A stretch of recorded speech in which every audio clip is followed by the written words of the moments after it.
여러분 안녕하세요. 엄마표를 응원하는 철학적 교육 전문가 숙세입니다. 반갑습니다. 네, 오늘은 능률 수능까지 시리즈 문제편이 새로 나와서 제가 이 따끈따끈한 문제편을 가지고 오늘 말씀드리려고 합니다. 자, 수능까지 이어지는 초등 고학년 수학 문제편으로 개념 끝. 노란 색깔 1-1이 있었고 1-2가 있었잖아요. 얘는 1-1에 A하고 B로 구성이 되어 있고 1-2에 또 A하고 B로 구성이 되어 있습니다. 그 차이는 뭐냐면 1-1 초등 자연수 전과정에서 자연수 구조, 계산, 성질로 구성되어 있었는데 1-1A 자연수의 구조와 계산, 1-1B 자연수의 성질로 이렇게 되어 있고요. 그 다음 노란 색깔 1-2는 소수와 분수로 크게 구성이 되어 있었어요. 그래서 이 하얀 색깔 책은 1-2A가 소수, 1-2B가 분수. 자, 이런 식으로 되어 있습니다. 책은 말 그대로 문제편이에요. 그런데 왜 문제편으로 개념 끝이라고 되어 있냐면 이 책은 유형 문제집이 아니에요. 유형 문제집이 아니라 이 문제를 통해서 결국에 알고자 하는 건 뭐예요? 개념이거든요. 그래서 이 문제편으로 결국은 개념을 끝내는 그런 문제집이다 라는 의도가 다분히 숨겨져 있다. 이렇게 보시면 되겠습니다. 속안의 구성만 제가 간단히 보여드릴게요, 여러분. 어떤 식으로 되어 있냐면 개념편에서는 제일 처음에 앞부분에 질문이 있었잖아요. 얘는 이제 그 질문이 없이 여기서 내가 생각하는 분수의 구조는 말이야 하고 또래 아이들의 어떤 생각하는 생각이 담겨 있어요, 이 안에. 요렇게 여는 글이 들어갑니다. 얘는 시작이 주황 색깔 파트죠, 여러분. 주황 색깔 파트인데 질문으로 시작합니다. 자, 노란 색깔 책에서 어떻게 했어요? 분수는 말이야 이런 수야 라고 얘기해줬었는데 여기서는 분수에는 값이 없다니 라는 질문으로 출발을 합니다, 여러분. 자, 주황 색깔 파트가 전부 다 개념에 관련된 부분이고 여기 보시면 노란색으로 정리되어 있는 부분들이 있습니다. 이 부분들은 전부 개념 노트에 해당이 돼요. 문제를 풀면서 정리된 개념을 개념 노트에 한 줄로 정리한다. 이렇게 생각하시면 되겠습니다. 마치 노란 색깔 책에서는 개념을 주고 그거에 해당되는 문제를 푸는 그런 형식으로 보자면 기존의 문제집하고 더 비슷하죠, 그쪽이. 근데 얘 같은 경우는 어때요? 질문을 던져서 문제를 푼 다음에 그걸 가지고 개념을 정리하는 그런 형태의 개념 문제집이라고 여러분 생각하시면 되겠습니다. 마지막으로 자, 이렇게 주황색 타이틀, 이 질문에 대한 대답으로 이렇게 개념 노트를 완성을 하게 되는 거죠. 자, 이 초록 색깔 부분은 뭐냐면 찾은 개념, 우리가 주황색 파트를 통해서 개념을 찾았잖아요. 그 개념을 적용하는 부분이에요. 이 부분을 보고 유형편이라고 생각하시는 분들이 많습니다. 근데 그게 아니라 여기도 마찬가지로 노란색 개념 노트가 있죠. 이 개념 노트를 보면서 이 개념을 과연 문제에 네가 적용할 수 있니? 하고 확인해보라고, 체크해보라고, 적용해보라고 하는 문제들이다 라고 생각하시면 되겠습니다, 여러분.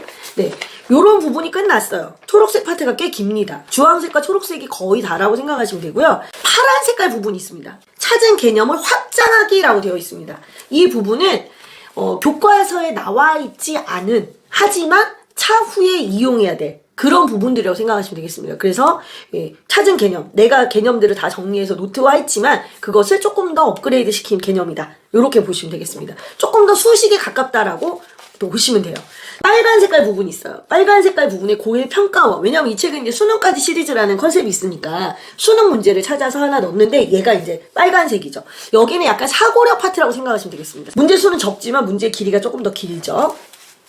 그리고 노란색이 없었던 부분이 있어요. 그게 뭐냐면 노란색이 없었던 부분이 바로 테스트입니다. 테스트 A와 테스트 B가 있어요, 여러분. 자, 테스트 A하고 테스트 B는 어떤 차이가 있냐면 테스트 A 같은 경우는 자, 찾은 개념들이 쭉 있었잖아요. 그거 가지고 적용도 했잖아요. 그거 가지고 확인도 했잖아요. 이걸 정리해보는 문제들입니다. 정리해보는 문제들이에요. 그런데 테스트 B가 사실은 되게 중요한데요. 이 테스트 B는 뭐냐면 개념을 풀어서 서술하는 거예요, 얘는. 네가 찾은 개념들을 풀어서 서술하는 거. 근데 이 풀어서 서술할 때 이 질문들 있잖아요. 이 질문들이 어떤 거랑 관련이 있냐면 여러분 노란 색깔 처음 앞부분에 보면 생각지도 못한 질문들이라고 있었던 거 생각나시나요? 그 질문에 대한 답들을 생각해보는 구조로 되어 있습니다. 자, 그래서 이 책은요, 어떻게 보면 그 노란색과 하얀색 문제집은 데칼코만이에요. 순서만 서로 반대로 된 데칼코만이라고 생각하시면 돼요. 노란색은 생각지도 못한 질문으로 출발을 했고 하얀색은 그 생각지도 못한 질문에 대한 해답을 마지막에 찾아 넣는 방식입니다. 그리고 노란색 같은 경우에 너 이런 개념들이 있어 라고 1번, 2번, 3번, 4번 이렇게 정리를 해줬는데 너 이런 거 알고 있니? 하고 문제로 접근하고 마지막에 그 개념들을 정리하겠습니다. 그래서 이 두 가지 책은 묶어서 가야 돼요. 이 두 가지 책은 묶어서 가야 되는데 근데 어떻게 묶어서 가느냐. 요거를 또 이제 우리가 고민해 봐야 됩니다. 자, 그리고 한 가지. 아까 제가 이제 빨간색 부분 말씀드렸잖아요. 거기에 보면 고1 평가원 문제 있었고, 그 다음에 이게 이제 수능으로 연결되는 이제 그런 문제들이었는데, 여기 나와 있는 이 문제집에 있는 수준은요, 개념편에 있는 수준보다 조금 못한 것부터 시작해서, 만약에 심화편의 문제를 1단계부터 10단계라고 얘기한다면, 그 한 4단계 정도까지는 문제 수준이 포함되어 있다고 보셔야 됩니다. 그래서 얘는 무조건 개념편보다 쉬워 이런 게 아니고 무조건 개념편보다 어려워 이런 게 아니라 좀 더 문제가 포괄적으로 구성이 되어 있다라고 보시면 됩니다. 그래서 개념편, 그 다음에 하얀 거, 그리고 마지막에 까만 거, 요런 순서로 우리가 생각을 하시면 되는데, 모든 친구들이 이 모든 문제를 다 풀 필요가 있을까요? 절대 그렇지 않습니다. 네, 그 말씀을 일단 한번 좀 드려보도록 하겠습니다. 개념편 문제집이나 심화편 문제집을 보시면서 저한테 가장 많이 하셨던 질문이 뭐였냐면, 이 문제집은 너무 상위권을 위한 책이 아닌가요? 라는 질문이었어요. 근데 지금 제가 이제 실제로 아이들을 지도할 때, 저는 왜 좋은 문제를 상위권 친구들만 풀어야 하지? 저는 그건 좀 아니라고 생각합니다. 개념에 대한 문제들은 중위권이나 하위권 친구들도 당연히 맛을 봐야 됩니다. 그래야 그 친구들도 생각을 할 거 아닙니까, 여러분? 그죠? 그래서 저는 하위권 친구들한테도 그 문제집을 적용을 했었어요. 그랬는데 어떤 문제가 있었냐면, 연습 문제로 풀만한 게 없을 뿐더러 이 친구들은 문제를 풀면서 이 개념이 어떻게 된 걸까라는 생각을 하지 않는 거예요. 그러니까 어때요? 제 폼이 굉장히 많이 들어가죠. 제가 질문도 더 많이 해야 되고, 제가 연습장에 문제도 만들어줘야 되고, 너무 손이 많이 갔었어요. 집에서 만약에 하시려고 하면 얼마나 그런 문제가 많았겠습니까? 자, 그래서 이제 제가 뭐 중위권이나 하위권들도 할 수 있어요 라고 말은 했지만 그 구체적인 방법에 대해서 말씀을 못 드렸었어요. 자, 우리 애는 상위권이 아닙니다. 우리 애는 상위권이 아닌데 이 문제집을 풀어보고 싶어요. 그렇다면 우리 애는 어떤 구성으로 이 문제집을 풀면 될까요? 라는 질문이 당연히 나올 수 있겠죠. 네. 그것에 대한 대답을 제가 3가지로 드릴게요. 상위권과 중위권과 하위권으로 드려볼 텐데, 만약에 상위권 친구들이에요. 그렇다면 3학년 2학기를 마치고 대수 1-1은 도전해 볼 수 있습니다. 근데 한 가지 주의하셔야 될 건 뭐냐면, 아직 3학년 2학기까지는 활동을 애들이 많이 해보질 못했어요. 뭐 수학 교과서에 나와 있는 도형을 다 만들어봤다거나, 수학 교과서에 나와 있는 분수에 대한 그림을 다 이해해봤다거나 이런 게 아니에요. 다 그려보질 않았을 거란 말이에요. 그래서 이 친구들은 반드시 교과서에 있는 내용을 다 그려보고 익힌다는 전제 하에 대수 1-2를 시작할 수 있습니다. 근데 대수 1-2를 노란색으로 진도를 나가는 거예요. 노란색으로.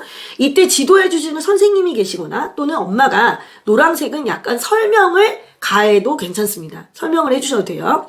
그래서 왜냐면 개념 부분이 있으니까. 그래서 노란 부분을 진도를 나가되, 이게 메인 진도를 나가는 거죠. 그러되 이 하얀 문제집을 보조 문제집으로 사용을 하는 겁니다. 얘를. 네. 방법은 2가지가 있는데요. 여기 앞부분에 진도표가 다 나와 있어요, 여러분. 진도표가 나와 있으니까 아이 수준에 맞춰서 이 진도표를 보면서, 얘가 14쪽까지 먼저 풀면 되겠구나. 그래서 8쪽에서 14쪽을 먼저 풀어. 먼저 풀어오게 한 다음에, 그리고 나서 아이가 해온 것을 채점하죠. 아이가 해온 걸 채점하고, 아이가 해온 걸 채점한 거에서 보니까 어떤 개념 부분이 조금 약한 것 같아. 그 부분을 조금 더 이제 집중적으로 설명을 해주면 되겠죠. 그 다음에 노란색 개념편을 가지고 진도를 나가는 거예요. 그 부분에 대한 설명을 해주는 거죠. 자, 그런 다음에 숙제는 또 뭘로 내줘요? 숙제는 요걸로 내주는 겁니다. 요걸로 숙제를 내주는 거예요. 그럼 선생님 노란색은요? 노란색은 그 자리에서 한번 풀어보는 거죠. 엄마랑 수업을 할 때. 그렇게 해서 풀어보고 또 집에 가서 숙제는 집에 가서래. 나중에 이제 숙제 풀어오는 거는 이걸로 하는 겁니다. 그러니까 이 책은 일종의 자습용 책이라고 생각하시면 되는 거예요. 이해 가시죠, 여러분? 자, 노란색으로 진도 나가고 흰색으로는 자습을 한다. 이렇게 생각하시면 됩니다. 자, 그렇게 해서 진도를 나가시면 돼요. 그리고 진도 수준은 누구를 가지고? 아이를 가지고 판단하시면 되는 겁니다. 진도표 A를 활용할까, B를 활용할까는 여러분이 이제 그 부분을 활용하시면 되고요. 그 다음에 이제 중위권 같은 친구들은 못해도 4학년 1학기는 마치고 대수 1-1을 하면 좋겠다. 이렇게 생각을 합니다. 왜냐면 4학년 1학기 과정까지는 하면 큰 수를 좀 다뤄보게 되죠. 4자리, 3자리 곱셈도 해보고 큰 수를 다뤄보기 때문에 아이들이 중위권 친구들도 수에 대한 계산을 좀 많이 해보게 돼요. 그 다음에 대수를 했을 때 좀 더 수가 눈에 들어오겠죠. 자연수의 성질이. 그래서 마찬가지로 대수 1-1을 하되 노란색으로 메인 진도를 나가고 하얀색으로 숙제를 주는 방향으로. 네, 요런 식으로 이제 해 나가시는 거죠. 자, 그렇게 하게 되면 노란색 1 한 권에 1-1 한 권에 1-1A와 1-1B 두 권의 문제집이 따라가는데 이거를 너무 빨리 하려고 여러분 하지 마시고요. 어차피 이거는 학교 진도랑 상관이 없는 교재잖아요. 그죠? 그리고 아이들이 전체적으로 자연수 배운 것을 다시 한번 정리하기 위해서 1-1을 하는 거잖아요. 그죠? 그러니까 너무 서둘러서 무조건 진도표에 맞춰서만 가겠다 이런 게 아니고 애가 어떻게 하는지를 자세히 보시면서 잘 안 되는 개념이 어떤 부분인지를 체크를 하시면서 이걸 어떻게 체크하지? 그 답은 제가 조금 이따 드릴게요. 네. 그렇게 하시면서 천천히 하시는 겁니다, 여러분. 그리고 굳이 학교용 문제집에 매달리지 않으셔도 돼요. 그럼 선생님 학교용은 어떻게 하나요? 여기 없는 책들은 어떻게 하나요? 교과서와 익힘책으로 해결하시는 거예요, 그것들은. 그럼 하위권은 어떻게 합니까? 하위권은. 자, 하위권은요, 못해도 4학년 2학기는 마치고 대수 1-1을 들어가시는 게 좋습니다. 네. 대수 1-1을 들어가시는데, 대수 1-1 노란색을 할 때 굉장히 힘들 거예요. 되게 힘들 거예요. 그래서, 걔를 조금 보류하시고, 하얀색 위주로 진도를 나가셔도 저는 무방하다고 생각합니다. 얘를 가지고 먼저 1-1A하고 1-1B를 먼저 나가는 거죠. 1-1A하고 1-1B를 먼저 다 나가고 그런 다음에 노란색 1-1을 가지고 다시 한번 정리를 해주셔도 돼요. 선생님 그럼 우리 애는 맨날 이런 것만 하나요? 아니에요. 이게 오히려 더 천천히 가면서 더 정확하면서 그리고 학교 교과서를 꼼꼼하게 체크를 해주셔야 됩니다, 여러분. 대신 학교 문제집은 풀 필요가 없는 거예요. 그렇게 되면. 선생님 그러면 우리 애가 너무 구멍이 많지 않을까요? 생각보다 그렇게 큰 구멍이 생기지 않습니다, 여러분. 여러분이 문제집을 너무 과하게 많이 푸는 경우들이 있거든요. 그러니까 대부분은 교과서하고 익힘책으로 거의 해결이 돼요. 거의 해결이 되는데 지금 여기 이 대수 문제집에 나와 있는 내용들은 나중에 차후에 중학교, 고등학교에 가서도 다 연결이 되기 때문에 그걸 연습하기 위해서 우리가 하는 거잖아요, 여러분. 그죠? 근데 그거를 학기용으로만 이렇게 묶어서 하잖아요. 그러면 오히려 중위권이나 하위권 친구들은 정리가 더 안 됩니다. 네. 하나를 쭉 묶어서 정리를 해줄 필요가 있는데, 그걸 엄마가 일방적으로 막 설명을 해서 진도를 나가면 또 얘네들은 그게 안 돼요. 그게 안 되고, 이 하얀색 문제집에 있는 문제같이 하나하나 짚어가는 그런 문제를 풀면서 개념에 대해서 깊게 생각해보는 그런 시간들이 필요하다. 요런 거네요, 여러분. 네. 그래서 전에 제가 디딤돌 기본을 추천해드렸었잖아요, 여러분. 그러면 4학년 특히 하위권 친구들, 중하위권 친구들 같은 경우에는 이 문제집을 풀기를 시작을 한다면 4학년 1학기 이후 또는 4학년 2학기 이후가 될 거 아닙니까, 여러분. 그죠? 네. 그때는 디딤돌 기본을 패스하시고 교과서와 익힘책을 가지고 일단 기본적인 것을 공부합니다. 1번. 그런 다음에 능률 수능까지 시리즈 하얀 색깔하고 노란 색깔을 이용해서 자연수의 구조와 분수, 소수 이것들을 정리해 나가면서 공부해 나가는 겁니다. 그러면 1-2 과정까지를 전부 마치면 초등에서 배울 것들은 다 정리할 수 있어요. 대수는. 기하는, 선생님 기하는요. 기하는 사실 조금 늦어도 괜찮아요. 기하 같은 경우는 여러분이 교과서에 있는 내용을 충실히 다 만들어 본 후에 교과서를 충실했어. 익힘책도 다 했어. 설명도 다 할 줄 알아. 그런 상태까지 만든 후에 나중에 기하 문제집을 1, 2, 3권을 풀어도 지장이 없다 이 말씀이에요. 어차피 중학교 내용을 다 커버하고 있기 때문에 그 책이. 이해 가십니까, 여러분? 네. 제가 지금 문제집을 최고로 적게 쓰는 방법에 대해서 말씀드리고 있는 겁니다. 중위권 친구들이건 하위권 친구들이건 간에 결국에는 내가 배웠던 초등학교 때 배웠던 내용들을 한번 개념 정리를 쭉 하지 않고 그냥 넘어갈 수는 없다. 그런데 그 개념들을 정리할 때 물론 일반 심화 문제집이나 이런 걸로 정리할 수가 없다는 거예요. 그걸로 깊게 할 수가 없다는 거예요. 이건 진짜 제가 분명히 말씀드리는 거예요. 그래서 그 대안으로 이 문제집을 사용하시라는 얘기예요. 이해 가시죠? 이해가 안 가시면 댓글을 달아주세요. 네. 자, 요런 순서로 여러분이 하시면 되는 거예요. 아니 선생님 그런데요. 고민이 있어요. 뭐가 고민이세요? 저는 엄마인 제가 수포자거든요. 제가 아무리 개념을 보고 뭔가 설명을 해주려고 해도 잘 안 되더라고요. 네. 그래서 이 해답지가 나온 거예요, 여러분. 자, 이 해답지는 노란 색깔 해답지하고 제목이 달라요. 노란 색깔은 빠른 정답, 빈틈없는 해설. 빠른 정답도 있고 빈틈없는 해설도 있다. 이런 뜻일 거 아닙니까, 여러분? 네. 근데 여기서는 문제를 푼다, 그리고 개념을 발견한다. 개념을 발견해야 되잖아, 발견. 그죠? 개념을 도대체 어떻게 발견하냐고. 우리 엄마들은 보통 엄마들인데. 그래서 내가 해결해 줄게 라고 나온 게 바로 해설서예요. 이거는 제가 볼 때 해설서라기보다는 엄마용 가이드 책이에요. 완전히. 그냥. 이 문제집을 위한 가이드 책이야, 여러분. 한번 보도록 할게요. 이걸로 그냥 해답만 채점만 해줄 거면 엄마표 할 것도 없는 거예요. 자, 제가 하나 보여드리겠습니다. 뭘 보여드릴 거냐면, 지금 가지고 있는 게 1-2B 해답지하고, 자, 1-2B 문제집을 같이 놓고 보도록 하겠습니다. 항상 개념이 몰려있는 건 주황색 부분이에요, 여러분. 초록색부터는 개념을 적용하는 거잖아요. 그죠?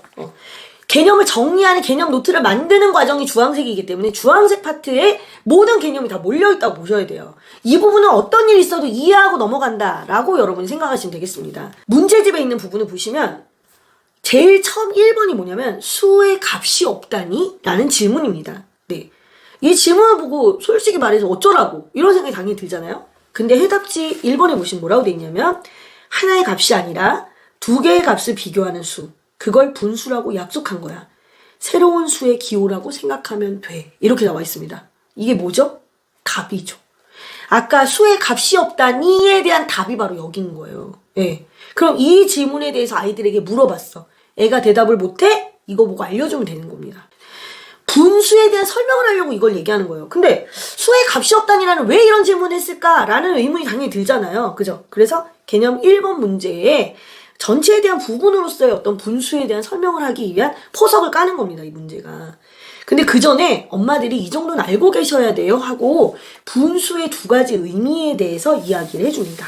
네, 이건 애들이 봐도 뭔 말인지 아마 모를 수 있어요. 그러니까 엄마가 읽어보시고 초등학교 과정에서 분수가 크게 두 가지 의미를 배우는데 그 중에서 여기선 이걸 얘기하는 거구나. 그래서 전체에 대한 부분을 강조하는 거네. 이 정도 알고 일단 출발하시면 된다는 얘기죠. 그럼 문제 1번을 보면서 얘가 전체에 대한 부분, 그것을 분수로 표현하는지, 그거를 제대로 따라가고 있는지를 체크하시면 되는 겁니다. 그리고 나서 문제 2번으로 갔어요. 문제 2번에 갔더니 얘가 이제 분모하고 분자에 대한 설명이 있네요. 분모는 뭐고 분자는 뭐지?